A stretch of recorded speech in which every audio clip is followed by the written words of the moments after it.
The topic tonight on being technical and being strategic business leaders is one that's very near and dear to my heart. I've been working in technology for at least a little more than half of my career. I didn't start in technology.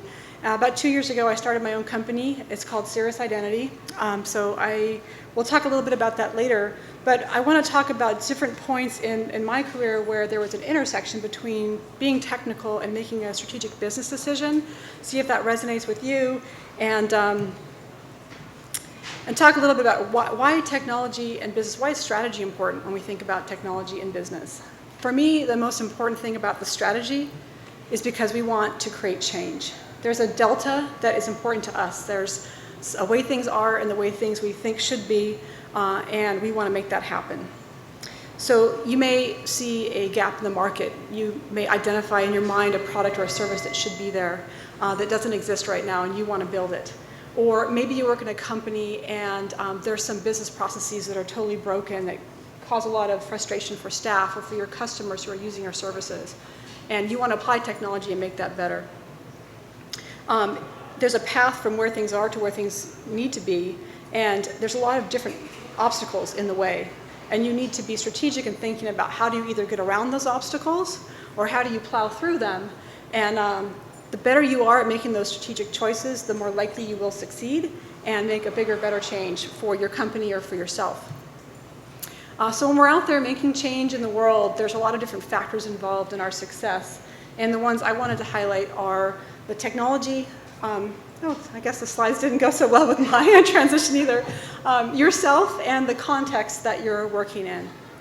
So when it comes to technology, there's a lot of technology shifts either in your organization or technology shifts at large that will impact the strategic choices that you can make or that you might want to make. In terms of yourself, in every environment where you want to make change, you're going to bring a set of skills, aspirations, ambitions. You're going to bring a level of tolerance for risk and your own tenacity. So how much of those different factors you bring will impact how much change you can make with your strategic choices. And of course, we all work in different contexts, professional contexts. We change jobs. We change contexts throughout the day from our professional life to our home life. And in each one of these environments, making strategic choices is really important in terms of the size of change we can make. So I'm going to give just a few examples from my own professional experience that I think illustrate this intersection between technology and strategy when we're making business choices. The first example I'll give is my first IT job when I was at UC Berkeley. I managed their residential computing program. So we had about 11,000 network nodes. All the students who lived on campus used our network services. It was very important to them for their academics, but also for their entertainment, because that's how they interacted with their friends, and they watched TV, and they listened to music. It was during my tenure at residential computing that I met Angie Chang, and I have been amazed at what she's done for women in tech, so I want to give a big shout out to her. It's pretty cool.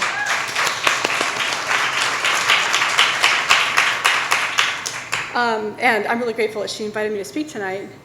So during my tenure managing this university network with students in the residence halls, Napster was born. So I know I'm kind of dating myself because I don't know how many of you actually ever used Napster. But it was a pretty big deal when it came to online entertainment. And it ushered in the world of peer-to-peer file sharing, which became the default way that students either accessed digital entertainment or shared it with each other. And because university networks were really fast and they had a lot of college-age students who were sucking down a lot of digital content, the entertainment industry was really upset. And they were targeting higher education as the place to stop this illegal file sharing. And so there's a lot of pressure on us from the media entertainment industry. It came down through political pressure from the regents of the university. It was pressure on me, pressure on my senior management to stop this activity. And what they really wanted us to do was install appliances on our network that would monitor traffic and block ports for peer-to-peer file sharing traffic. And of course, those of us who manage networks know, or manage any software application that's traveling over the network, you can change the port that application is using anytime. So it'd be a total exercise in whack-a-mole that wouldn't produce any meaningful results and would cost a lot of money. And really, there's no reason for the university to invest all this time and energy to solve the music entertainment industry's problems. But there was this huge pressure, right? Every year back to school would come around and the press releases would go out from the RIA saying that universities aren't doing enough and they're the problem. And then my management would say, what are you doing to solve this problem? And at the time, the safe bureaucratic choice for me would have been to install these network appliances and stop this traffic to the best of my ability. And my management would have left me alone and the RIA would have had nothing to say about our efforts.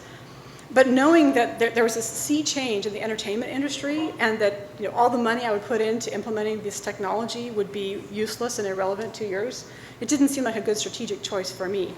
But I had to deal with this political pressure. So I made the choice in my job to launch my own PR campaign. I worked with the campus public relations office and with a team of student staff at Residential Computing and said, hey, let's launch our own campaign. We called it Learn Before You Burn. And we issued press releases and we talked about how proactive we were being at educating students and focusing on making sure they understood the consequences of illegal file sharing. And that way we were able to shape the conversation. We were able to not spend a lot of time and resources on useless technology. So the context for this change was relatively small. It impacted all these students at Berkeley as one university, one set of residents. But it was really meaningful for me at the time and for the students. It kept the network open, which was a big priority for me. So whatever context you're working in, there are strategic choices you can make. You don't have to be in a strategic role in your company to make strategic choices. So that was one example. Moving on to the next step in my career where I had a little bit of wider playing field to influence change. I moved from residential computing in a department to UC Berkeley Central Campus IT. And I was invited, because I was a decent IT manager, I was recruited in to manage their identity management program.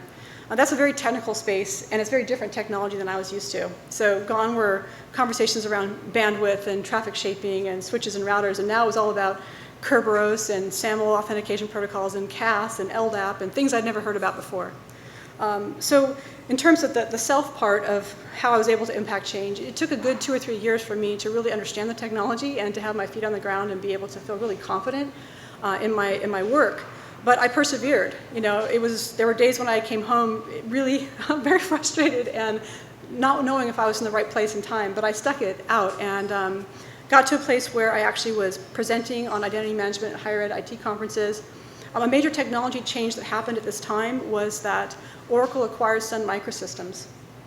A lot of campuses had invested in Sun Microsystems identity management technology, and all of a sudden it was no longer going to be supported by Oracle. So we all had this big IT strategy decision to make. And at the time, again, the safe decision for me, the safe strategy, would have been to just buy a new vendor product and get it going and get a budget in place and make it happen. But I knew that identity management as an industry was going through this huge evolution, and the big monolithic vendor product wasn't going to be the way people solved identity problems in their enterprises in the future.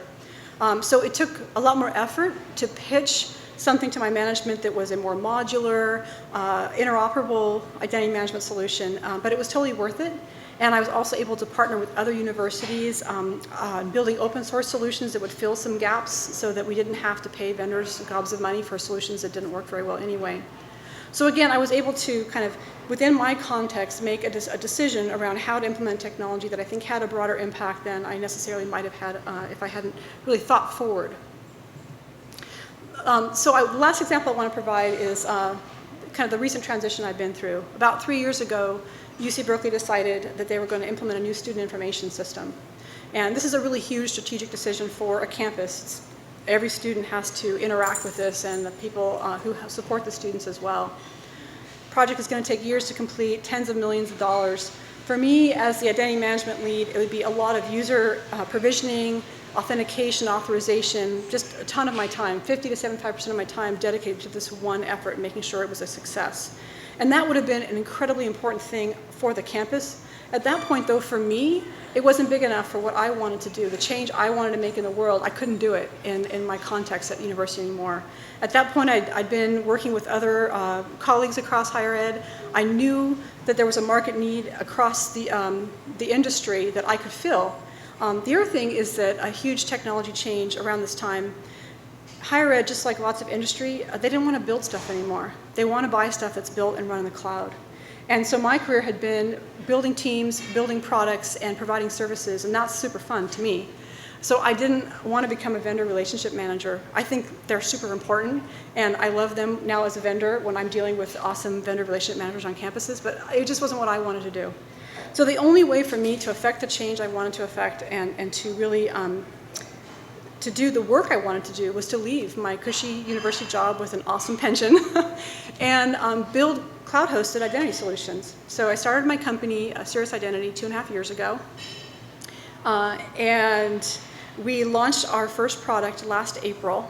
So a year in, we've sold to 10 campuses so far. Carnegie Mellon, Brown, Penn State. It's been really exciting. I started the company with a co-founder who had worked with me for years and built some really awesome software. It's really, really hard to build a company. It takes a lot of time. And so the revenue wasn't coming in fast enough, so he's taken a full-time job elsewhere and still helps us out from time to time. But I feel like this is a chance for me to actually build cool products that will have a much broader impact. We just sold our first private sector contract to GE, Global Research, and England, Newcastle University just bought as well. So I just want to say, that's my experience about how technology and business intersect in my career. I want to put the spotlight back out in this room and say, there's all these amazing women in this room. You guys are all making changes and strategic decisions every day. I'm sure you have a vast array of technical skills. You know a whole wide range of technologies. You work in different contexts now, and you maybe have ideas about where you want to go. And I just want to invite you to think about what is that strategic change that you want to make? What do you want to change in your company? What do you want to change about how you can make impact in the world? And what is the path to get there? And how can you apply strategic decisions to get the most change out of the path you want to take? So I hope you do that, and I want to just end by saying to go Girl Geeks, and I just thank all of you for all the change that you're making in the world, and I think it's awesome.